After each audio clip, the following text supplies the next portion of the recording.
Hello, hello, happy Friday. I gotta grab some headphones. I always forget this.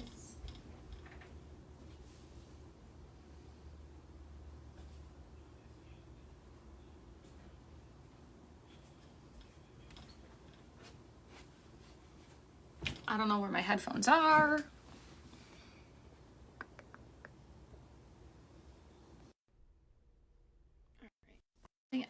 Emily on. I'm gonna go find my headphones.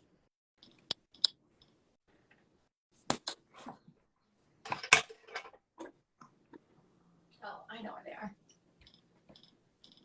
I will be right back. Just grabbing my headphones. You're fine. Take your time. Hello, everyone.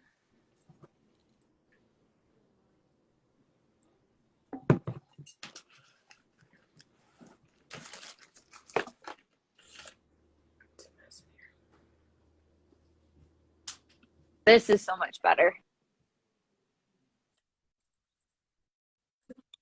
Some work yesterday and I needed my headphones because the people there, we are screaming. I didn't know you could scream in a coffee shop. I feel like they should have library rules.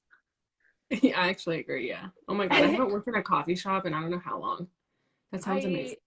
It was so nice. I was just like sitting there, but there was like all of the tables were packed. And then I was like sitting there doing work and there's just people that are just like yelling. And I'm like, really? And I had to take a phone call and the person's like, I can't hear you. And I was like, yeah, I can't hear myself either. Wasn't great, but yeah. Don't go that time next time. Right, exactly. That, and I know Saturday mornings are always busy there too. So duly noted. Yeah. That makes sense. How are you? How are things going? How are you feeling today? Pretty good. I'm feeling good. I'm actually, I have an exciting weekend ahead. I'm visiting friends in Pittsburgh. Ooh. So I went to college, Indiana University of Pennsylvania, which is about an hour from Pittsburgh. So about half my friends from college reside there. So it's just a good place since the majority lives there. And it's a really cool, fun city. Yeah. That's a lot of fun. That's really cool. No, today's my boyfriend's birthday. We're not doing anything crazy, but I feel like this is a nice way for us to kind of kick off the weekend. Some people might be hopping on their lunch or watching it back on their lunch hour too. So I think this is a great topic. We're going to be talking all about 3 clients that you've worked with this past week, Emily, and kind of just like different things that you've helped them overcome and how we can apply that to our own lives as well. Yes, I think it's a great topic because anybody can relate. Yeah. The topics are extremely relatable. So for sure.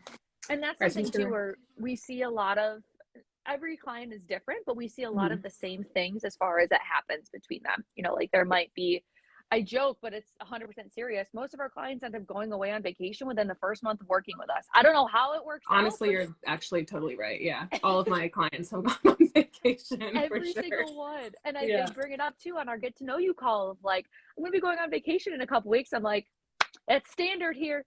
Yeah. We want you to keep living life. Exactly. We'll teach you how to manage it. So if anyone's hopping on to watch this live, please comment Team Live. If you're watching this replay, please comment Team Replay. And we are going to get started. So let's start off with your first kind of like case study. Like walk us through what was going on. What were you seeing as far as their coach and kind of like what the steps you guys took to kind of overcome that? Yeah, definitely. So this one is super common, so I'm sure a lot of people can relate. Client was overeating, binge eating, just couldn't figure out like why they couldn't get control over eating and like why they couldn't stop when they knew they wanted to. So we took a look and I was like, okay, well, let's take a look at what you're eating. Like how many meals are you eating per day?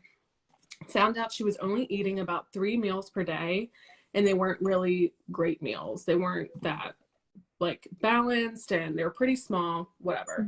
She's has a full-time job, has kids, everything. So she's a busy life. So we took a look and I immediately was like, all right, let's add some snacks. And one of the major things you can take away from all of these clients, just as a preface, is we're typically always encouraging them to eat more of some sort.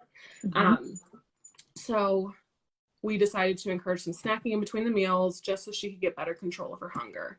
Because I know if you're like me, if I do skip a meal, something happens and my next meal comes, I'm like ravenous. Like I will grab the first thing. So the best way to prepare for that is to just make sure that you have your hunger in check. You have a snack with you at all times. making sure that you're finding the time to sit down and eat like a protein bar, like something quick. It doesn't need to be a full-blown meal, but Right. just something to kind of get that hunger in check. We also paid attention to like hunger and fullness cues, Mm-hmm. so that she knew, okay, like I am actually really hungry. I'm not just like wanting a snack because it's there. Right. So focusing on that was like a game changer for her, was the hunger cues. Her just really being mindful and sitting down and thinking like, okay, like my belly's rumbling and I'm getting kind of a headache. Mm-hmm. I probably should eat something, even though Yeah. it's not my next meal yet. And That's ever I since then, it's great. literally just had the same exact conversation with a client that I'm working with right now. He was saying that yesterday, he had lunch at noon, came home or got home around 8, didn't eat anything in Oh my between. gosh. So I was like, all right, guy, we got I to would be a figure this mess. out. Yeah. Exactly. I was like, how, I'd be what? such a jerk. And that's what he was saying. He's like, I find that I get hangry. I was like, that is common. That's a sign that you're hungry. So Mhm. he said that he had, I think it was like chicken francais over rice, and then wanted to have crackers afterwards because he was still so hungry. So I said, what about eating something mid-afternoon? And the light bulb went off. He's like, I can have a snack. I'm like, yeah, Yes, absolutely. snacking You is can the have a best. snack. I'm obsessed with snacking. Yes. Obviously to each their own, whatever your schedule is, whatever, you just got to figure out what works best for you. That's like the biggest thing, is because I mean, I've got clients that work crazy schedules. Like I'm like, man, this is going to be kind of hard to figure out, but like, we're going to figure it out together. And Yeah. we always do. So, yeah, I typically like with that client, just adding that snacking and adding in that mindfulness, complete game changer.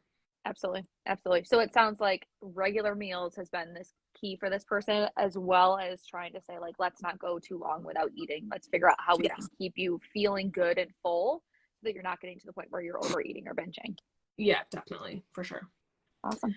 And then my next client, so this client was a little bit, she was not getting full. She just constantly felt like she was hungry no matter what. She was eating Mhm. snacks. She was eating her meals. Her meals were pretty balanced. Like she was getting all the food groups, protein, carb, color. And I was like, okay, well, you're doing all the right things. She was pretty active. She was she was drinking enough water, like everything. She was hitting all the check marks. But her protein intake wasn't the best. So I encouraged her to increase her protein intake. So during those snacks, maybe add in like a little bit extra protein. Snacks is kind of where I think a lot of clients fall short with protein. So I have just a lot of like suggestions that I give my clients of things that have worked for me and that I actually think taste good. Right. So protein bars, protein shakes for on the go. A lot of my clients do work full-time jobs, so having something that they can take on the go with them, like a protein bar, and then eating a yogurt or eating like overnight oats, and just adding in, making sure to make it with like a protein rich milk. There's so many milk options that really add protein. Just adding in that protein, because it takes longer to digest, it keeps us fuller longer. So that really changed the game for her. She noticed that she was actually feeling full. Yeah. And then because it is kind of like individualized, we made sure to pay attention to that fullness and hunger cues as well. It's something that I'm really trying to push. So yes, you are adding more protein, but like pay attention to the fact that you are feeling full and stop when that happens. Yeah. And it was good. And that's the big thing too. I think some people get scared when we say like, you got to eat more protein. It's like, well, I don't know what that protein is. So we do a lot of education on that. Yes. But then also understanding as well that protein is what keeps us fuller for longer. You know, fat is what fills you up right away, but protein is what keeps you fuller between those meals, because it is so much more complex for our bodies to break down. Definitely. Yeah, we talked about just simple things like for sandwiches that you're going to make like with lunch meat. Add in like 2 more slices of lunch meat. That'll add some extra protein. Whenever you have dinner at night, if you're going to have chicken, rice, and veggies, add maybe half another chicken breast or a chicken tenderloin. Just kind of start slow, but yeah, just pointing out the ways that we can increase those and talking about all the different protein sources was really helpful. Awesome. That sounds great. Yeah. And then last but not least, okay, so this client kept feeling like she was skipping meals and snacks. Like we would talk every check-in, she's like, well, I didn't do too well. I only ate like 2 meals this day and like no snacks. And I was like, how did you get through that day? Because I would die. But it was just like very busy schedule, full-time job, kids, everything. So, and she works night shift, I believe, sometimes, like she switches. So because of that, I mean, like you can imagine like changing your schedule like that is going to mess with your hunger and fullness cues, like, big time. So we just kind of came to a conclusion. I was like, you know what, like, let's set alarms or reminders on your phone, because I don't know what else to do at this point other than like reminding yourself. Like, I know I have to set a reminder for literally everything or else I'll forget, but we can do that with foods as well until we get kind of on that routine. It's not for life, just until she gets in the routine. So she was really struggling with like a mid-morning snack and a like after lunch snack, so midday snack. So we decided to do reminders on her phone, mid-morning snack, labeling them, and the midday snack. And that changed the game completely. She said that that was really helpful for her, and she was able to hit all of her meals. She had more energy throughout the day. It was just a complete game changer for her. Yeah. The really big piece is like we can fall into the trap of like getting too busy and forgetting about it. But when we have all of these external reminders and the accountability too for us to be like, oh yeah, like I should be doing this. Like I might be too busy to recognize that I'm hungry right now, but I'm not going to let it get to the point where I am starving and I have to eat everything in my house right now, where the snacking gets really excessive. So by using those reminders, like you said, it's not a lifetime thing that she's going to have to always have an alarm set on her phone to go eat. It's more so of this is going to help us get started and this is going to remind us to keep going.